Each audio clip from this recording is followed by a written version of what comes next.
This is that DSL 100 JCM 2000 from '99. First, let me clear up a little bit of confusion people have had in the comment sections on various videos.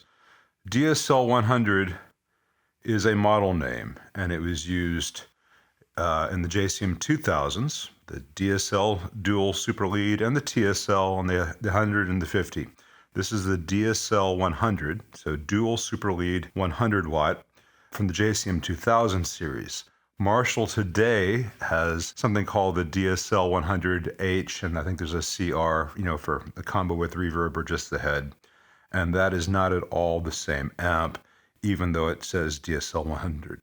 They are built differently, they have different issues, they have different circuits. So if you have any further questions, please ask Marshall.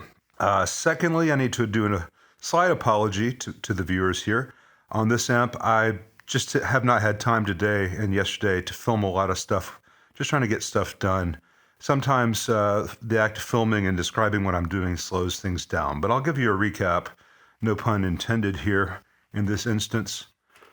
So this is the brand new DSL 100 board. See the previous video, link in the description, to show the issues it had from Marshall.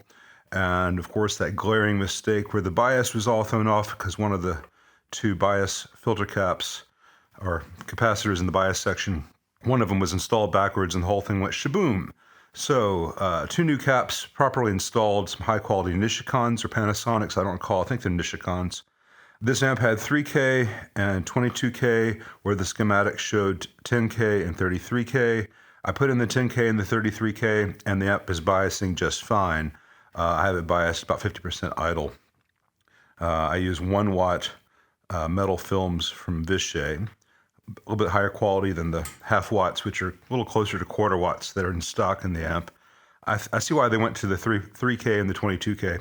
With this amp biased at 50%, it's really, you can't bias this any cooler than that with 120 volts coming out of the wall.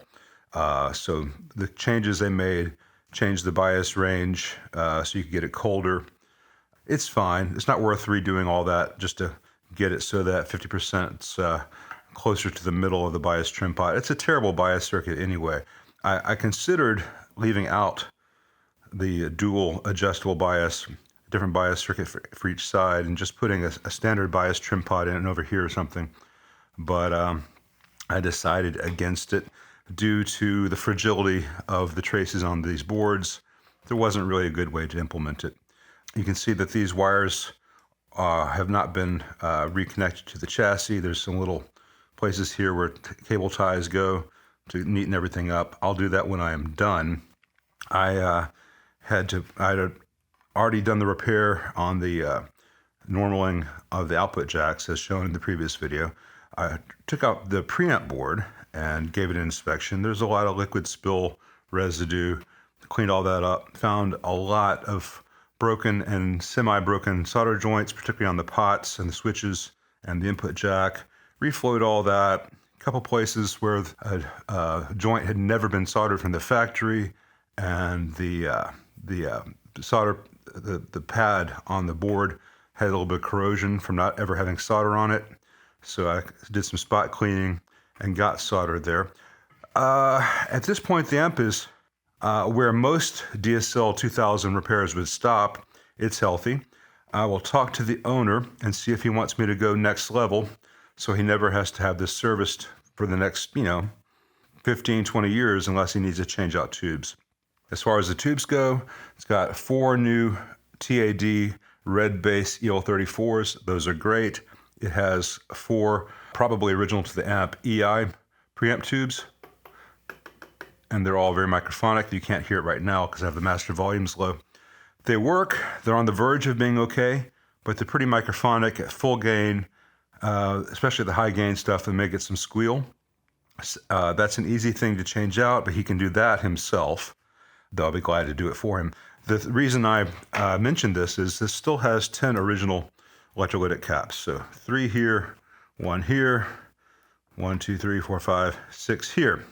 And while they're still okay, all these filter caps, the bulk of the filter caps in the amp, the electrolytics, have already been changed. If this were mine, I would go ahead and spend the money. It's not a lot more labor, and it's certainly not much in parts cost to change out these 10 electrolytics. They're about 50 cents to $1.50 each. But I'm not trying to invent ways to make money off the guy.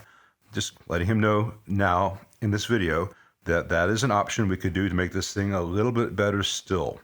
But I'll give you a quick little taste of what it sounds like at low master volume settings.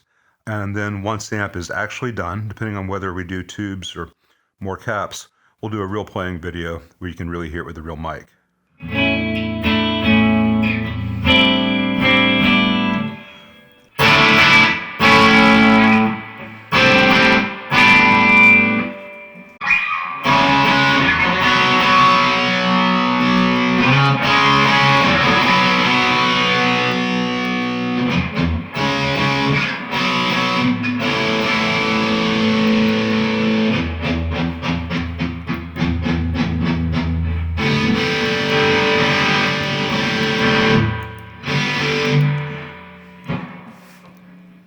In my opinion, it loses a lot of character when you hit that big mid scoop thing, but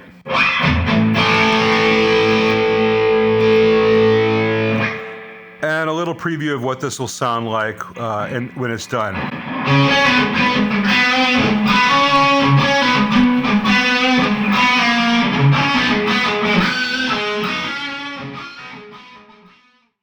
It's a lot of fun to play that kind of stuff. Man, I used to know how to play all that, and that was not my best performance of it here at 9 o'clock in the morning, but maybe I'll practice that one up. I think the JCM 2000 DSL 100 is a great choice for that particular era of rock and those sounds. You don't want to carry around the whole rig Def Leppard does. This gets awfully close, even with the built-in reverb. So the reverb is working fine. I will report back on what the owner chooses to do or not do at this point.